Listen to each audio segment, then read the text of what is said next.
My name is Amadi, and here with me is my friend, The Grin. And welcome to our podcast, a place where we don't shy away from gruesome details, where some things may be triggering and hard to hear. So get yourself in the right frame of mind, and let's talk about dark shit. Let's do it. Okay, so this case that I'm going to talk about kind of hits close to home, and I mean literally, okay? A few years ago, I used to live in Arizona, and I know we don't really talk about personal stuff, but this is a little snippet. I used to live in Arizona, and it was more precisely in Buckeye, Arizona. The next town over to Buckeye is Goodyear. That is a place where in the springtime, so just a few months, like in February, I think, they hold spring training for the Cincinnati Reds and the Cleveland Guardians. It's a baseball team. Okay. Baseball teams. Spring training. Thank you for clarifying that. You're welcome. I look like a deer in the headlights. I don't know what you were talking about. When I was living there, I remember a case about a missing boy from Buckeye. He was 10-year-old Jesse Wilson. His face was posted everywhere. There was police dogs, citizens, and even the FBI got involved. Wow. On July 18th, 2016, Crystal Wilson, Jesse's adopted mother, called the non-emergency line to tell them that her son was missing. She says in the police call that her son, between the times of 9:30 p.m. and 2 a.m. on July 17th, went missing from their home near 239th Avenue and Twilight Trail. She says that he either ran away by going through his window or he went through the back door. In the phone call, you can hear it, but she didn't sound too worried. In my opinion, she didn't. Okay. I think the reason she didn't sound too worried is because Jesse had done this before. He has run away before. I was going to say. Mm-hmm. In April of 2016, just a few months before that, police call from the neighbors that lived just a few houses down from Crystal. They found a little boy around the time of 3 or 4 a.m., and he was saying that he was hungry. When the police got there, on body cam, they asked Jesse, "Where are you going?" He tells them that he's going to school. They thought it was odd because he was actually dressed for school, and he had his backpack with him. He said that he used to go to school in the middle of the night, which that makes no sense. Yeah. I'm thinking that he was either confused or he was maybe making something up just so he can get out of the house. But because everything seemed okay, he was brought back home. He did attend Bradley Cremo's Academy, and that is located on West Lower Buckeye in Goodyear. So from where he lived to his school, that is a 15-minute drive, which means if you're walking, that is 3.5 hours. Dang. Mm-hmm. We're talking about July 18th, the day he's missing. Okay. That is summer. Summer in Arizona. Like scorching hot? Yes. Like the max is like 118 degrees, 120 degrees. On that day, it wasn't different. The highest that day was 113 degrees. So meaning if he was missing out there, he would be overheating and dehydrated. So another thing about Arizona, in case you don't know, Arizona has these things called haboobs, which is they're basically desert storms. Yes. Okay. I don't know if you've seen. I think they're freaking beautiful. I have. I went to Arizona a few years ago, and I agree. Although it's very it's very dusty out. Well, yeah, because it'll be okay. For example, for those who don't know, it'll be nice, sunny, hot day. Mm-hmm. Sunny, okay, bright, mm-hmm. And then all of a sudden, out of nowhere, there's just darkness overcomes everything. Mm-hmm. And it's not dark like black. It's dark because it's a huge wind of dust coming at you, and it's coming at you fast.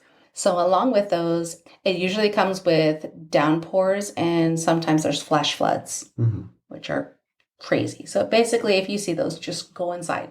Run inside. Stop your car. Go inside if you're near the house. That's what happens. Admired them from inside. Yes, that's why I always thought they were pretty. So now going back to the day that he was missing, I remember when I first heard about it, I thought it was his mom. That's my opinion. I thought it's his mom She did it? completely. Because she said that from his room that that he ran away from, Mm-hmm. his room is located on the second floor. Okay. Okay, he's 10 years old. 10-year-olds jumping out of a second story window? Did he like tie anything? Was there like a trace of like something? That was never ever said. Was there She a never tree even nearby? It's Arizona. I don't think there was a tree nearby. Is there a huge cactus tree? Well, the thing is, where she lived, I didn't realize it, but I only lived 5 minutes from her. Dang. And we didn't have trees. We had bushes. Okay, well then, there you go. That answers that. Yes. Yeah, if she lived in the Sundance community, which I did too. Okay. And yeah, we didn't really have trees. The parks maybe had trees. Couple. Wait, how far? 5 minutes. 5 minutes from where you lived? Yeah. We're getting really up close and personal. That's why I said, like, this is a close story to me. Okay. Even though I didn't know them, but yeah, I was around that time when it was happening. Yeah. So I'm going to talk about Crystal just a little bit. There's not much known about her, but I do know that Crystal, she was born February 11th, 1968. She lived in Santa Clara, California, and that's just me. I don't know anything about her childhood. But it was said in documents obtained by 12 News that she had previously fostered 6 kids when she lived in California. She states that she couldn't remember some of their names when asked, but she does know that they were reunited with family members. And something that she forgot to add, and this was discovered months later, was that the 6 kids, they were removed from her. They said that she would withhold food as punishment. I was going to say, is this one of those where they're foster parents because of the money and then they just treat the kids horribly? It kind of sounds like it. Yeah. I hate those. I know. Okay, continue. This is why I say the things like, I hate people sometimes. Yes. Not all people, but I hate people. There's some assholes out there. Yes. Okay, continue. For some reason, in the California reports, the allegations didn't appear in any of the previous DCS cases. I don't believe when she says, she said that she withheld food, or they said that she withheld food. But I don't believe that that's the reason that those 6 kids were taken away. Yeah. I think it has to be something way worse, especially for you're fostering 6 kids and you just withheld food. Unless they're like skin and bones. But I feel like something else happened for them to be removed from her. Yeah. That's what I think. Now we're going to be talking about Jesse. When Jesse was 9 months old, he, his twin sister, and older brother were taken in by Crystal, who at the time was living in Arizona. I don't know the reason why, but his parents, they couldn't keep him. The only thing I can find is something that has to do with a stability issue. And then Jesse's grandmother, she attempted to adopt the kids, but the court, they wouldn't let her either. A spokesperson for the Arizona Department of Child Safety says if they were to have known about the California allegations, Jesse and the other 2 kids wouldn't have been placed with her. So if you, like, for example, this woman got kids removed from her home when she was in California, so does that mean, or I guess it would vary state to state, right? If you go to another state, would they like not do like a background check on you or like? They would, but the California, they didn't have those, for some reason, they didn't document that. Oh, so. That's the reason Arizona didn't know and they just let her. I think there's another case about California. I think it was LA area. Oh, I forgot the poor little boy, but that one was, I know they made a documentary on it on Netflix. Oh my goodness, I can't remember his name. I feel so horrible, but I have heard so many stories that California's DCS just has dropped it so hard on taking care of kids over there. Oof. And I don't want to say like all of them just don't care, but maybe there's also staffing issues. There's just so many kids out there, not a lot of people. Yeah. And then again, there's like some people who would do it for the right reasons. Other people do it for the wrong reasons. There's a lot of people who do it for the wrong reasons, actually. Oh, yeah, there is. Yeah. I don't know if California just thought it was nothing and just didn't write in their papers. But if 6 kids got removed, What do you would think? write Like, that. Yeah. So it could be something with the state. I really don't Well, know. California has some issues too, so Yeah. let's continue. They do. I want to talk about a bit more of Crystal's past with the kids now there. In 2011, the police were called to check on the children's welfare. When the police got there, they found that the twins, Jesse and his sister, they were tied to the beds.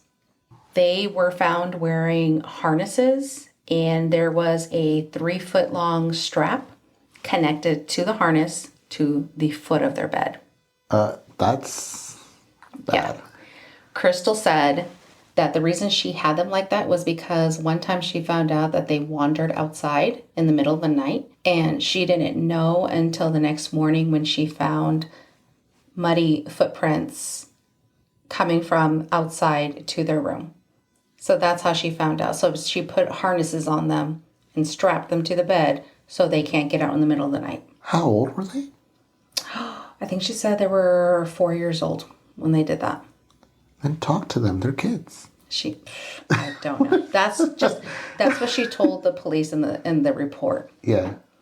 And then after that, once the kids woke up, she unharnessed. Sounds weird. She unharnessed the kids. She takes them to the kitchen. She feeds them breakfast, and then she puts some quotations educational TV on. And since the police didn't see any evidence of child abuse, the kids were fed, the fridge had food, no noticeable injuries, they just left. I feel weird about that. That they just left even though they're wearing harnesses? And tied to the bed? Yeah. Yeah. I feel weird about that. I don't know if it's because they didn't seem hurt. They were like, it's fine. I don't know. I don't know what was in their head. Yeah. What they were thinking at that time. I really don't know. In 2013, Jesse was found with a 1-inch welt on his left cheek, and she did it with a belt. That welt was red and raised, but nothing came from that one. Okay. Even though he had a welt on his freaking face. Okay, so he had the welt, and they found out that she hit him, right? Mm-hmm. But nothing came from it. Oh. It was reported. But that's it. But that's it. Which Mm-hmm. I don't get. I don't understand. I'm like, what? Don't know. Continue. At school, it was reported that Jesse was always hungry, and he told the staff that he was never fed at home. He would wipe his plate clean at every breakfast and lunch, and the school staff, they made a note that he would even eat the kinds of foods that every kid hated. On a separate report, Crystal said that she would withhold food as punishment, but only when it came to dessert. To me, that would strike up a really big red flag if they're like cleaning their plates and they're like saying that they're starving. Did he look malnourished? He didn't look, in the pictures that I've seen, he didn't look malnourished. He just looked like a skinny little 10-year-old. Not malnourished, just skinny. Okay. She did say that she never hit her kids, even though there was a welt. And it was said that she would punish Jesse by locking him in his room and was given no bathroom privileges. On July 18th of 2016, so we're back to that day that she reported him, in the police report, it was noted that there was no other furnishings found in the room. Jesse's bed was found to have no sheets or blankets on them, and the mattress had plastic on it. No other personal items or toys were found in the room. In the refrigerator, there was no food, only 1 box of wine, 2 bottles of wine, liquor, and some other liquids. The search for Jesse went on for months, but with no actual evidence. And because of that, she was never indicted. Nothing ever happened to her because there was no evidence. But there's no food on the fridge. She has 2 kids. 3. 3. Well, one of them is missing. Okay. Well, yeah. She has 2 kids afterwards. Yeah. The only thing that ever happened to her after that is the day after the other 2 kids were removed. Okay. They were removed. They were removed, yes. Finally. Almost 2 years later, on March 8th, 2018, partial skeletal remains were discovered by a Buckeye municipal employee while he stopped to take a break near Route 85 and Broadway Road.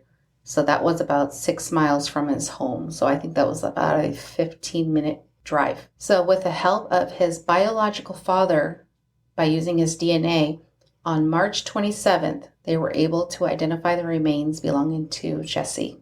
Investigators said they searched that area back when they were still doing the search, but at that time it was underwater since it was considered a flood area. A month later, a report came out on how he passed away, and since his bones were left out in the Arizona sun, it was damaged by the summer conditions, so they couldn't find a reason for his death. After this, the police still didn't have any evidence on who did this, and by this time, Crystal had moved away. We're going to jump ahead now to December 22nd of 2022. Crystal, she was extradited back to Maricopa County Grand Jury and was indicted on charges of abandoning or concealment of a body.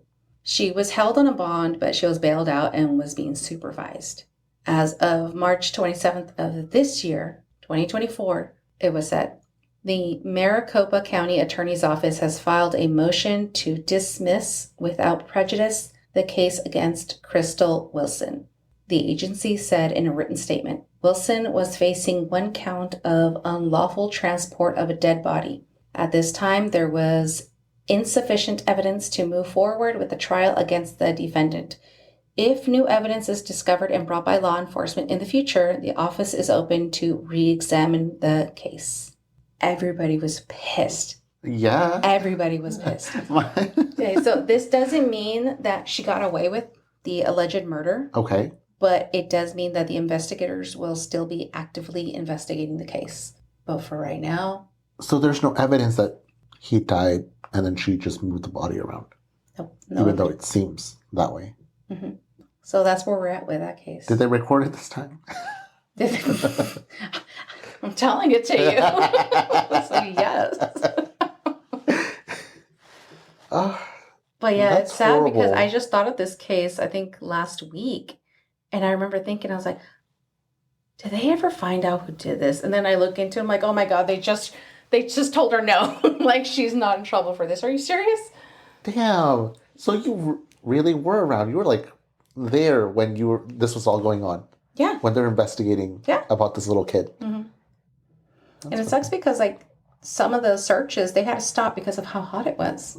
Yeah, it can get really pretty hot out there. What actually happened to him? Me too. Who did this? But that's me in quotation saying who, even though in my opinion, like I said last week, Amari is giving you the info. You can make your own conclusions. Yes. Kind of like we already have. Yes. And since we just spoke about a missing case, I want to talk about another one that is currently ongoing. Okay. This is about Erik James Foote, 39 years old, from Washburn, Maine. He was last seen on January 30th walking down Washburn Roadway. The Maine State Public Safety Communications Center received numerous calls from citizens about a man who looked like he was in distress. He was hysterical and displaying signs of having a mental breakdown. On a report from Chief Investigator Daryl Crandall with Edgewater Reliance, a private investigation company, it was said that Sergeant Chandler Cole from Washburn Police Station responded to the call. When Sergeant Cole picked up Erik said that he was depressed and wanted to be taken to PI. PI is the Northern Light AR Gold Hospital. PI means Presque Island. Okay. Or Presque Isle. Okay. But Erik didn't show any signs of harming himself or others. In the police report, he wrote, he wants to go to PI hospital, but he ended up changing that report in the police system. The system they used is called Spillman, and on February 6th, Sergeant Cole went in there and changed the report from what he initially wrote, and that was that he wants to go to PI hospital. So I'm going to give him a ride to Freshies. That's what he originally wrote. Freshies is a gas station / deli. Yeah. And the only reason he changed it on the 6th is because Erik's father, Alan Foote, called requesting his son's whereabouts. Sergeant Cole told him that he dropped him off at PI Hospital, and when Presque Isle police couldn't confirm that, Allen called Sergeant Cole back and called him a liar. Since then, on January 31st, Washburn Police Chief, I think it's pronounced Sire Martin, the police chief, retired. Mm-hmm. Sergeant Chandler Cole resigned in February, and the other officer, I guess there's only 3 people there, the other officer is said to be working elsewhere. Right now, the investigation has been taken over by Aroostook County Sheriff's Office. Sheriff Peter John from Aroostook did confirm by video evidence that Cole dropped off Erik at Freshies. According to this same investigation report, Chief Investigator Crandall says he asked the chief of Washburn if he could see the version of Cole's incident report in the Spillman. Chief Martin allegedly said he had only recently begun using the Spillman system and was not familiar on how to use it. So, but, he's been missing since then. When he picked him up, he was having a mental breakdown. Yeah. Why would you take him to a gas station? Yeah. Why wouldn't you just take him to a hospital to get checked at? My facial expressions right now, you guys, I'm like, wait, what? Nothing is adding up. I like how you're looking around the room. I know, I was like, wait, what? It's like that meme, like the whole math formula, and I'm like trying to make sense of everything. I'm like, wait, none of this makes sense. It doesn't. And I didn't even know that police officers can go in there and change things. I didn't know that either. And their notes. And he only did it after Erik's father called, just so his lies can match up in the system. The statement or whatever. Yeah. That's horrible. So as of March 29th this year, following this investigation, Sergeant Cole, or just Cole now, is being charged with the following crimes: aggravated forgery, falsifying physical evidence, tampering with public records information, and unsworn falsification. Sheriff Johnson provided a statement regarding Cole's alleged conduct and the impact his arrest may have on the community, according to Presque Isle WAGM. This is what he says. This was completely separate from the actual case involving Erik, where we are trying to locate where Erik is, the sheriff says. It happened to come about from us looking into that case, but it specifically didn't have anything to do with giving us any more information regarding his whereabouts or any direct connection we could see. Due to his actions, probably some mistrust was put out there to the public. I guess I would want to pass along that message that we are going to investigate things and charge people accordingly, regardless of the position. Cole is scheduled to appear in Presque Isle District Court on May 8th at 1 p.m. for his initial appearance. Okay. So he got arrested for all this stuff that's not connected to Erik, but apparently he's done this before, like he's falsified records. It sounds to me like he did something. Right. He's behind it. And honestly, again, kind of like with the last one you just did right now, it sounds like we know who is behind. That he allegedly. You can take what Amadi gave you and again make your own conclusions. I already did. Yeah. I know. So as of February 6th, Erik Foote has been considered missing, and last seen whereabouts is January 30th. I know we are a small true crime channel and far away from Maine, but it has been over 60 days and he could be anywhere. Erik is a father of 2 little girls and an Army veteran. People are still actively doing ground searches in Washburn for him, just as recent as this past weekend, April 13th and the 14th. Erik is 5'10", brown hair with hazel eyes. If there's any tips about this case, call the sheriff's office at 1-800-432-7842. Thoughts are with him or with them. Hopefully they find him soon. Find him soon or find more information. Yes. That could lead closer ending to this, yes. I guess. So with that said, I hope everyone just be well. Be safe. And we'll see you next time. See you next time, you guys. Bye.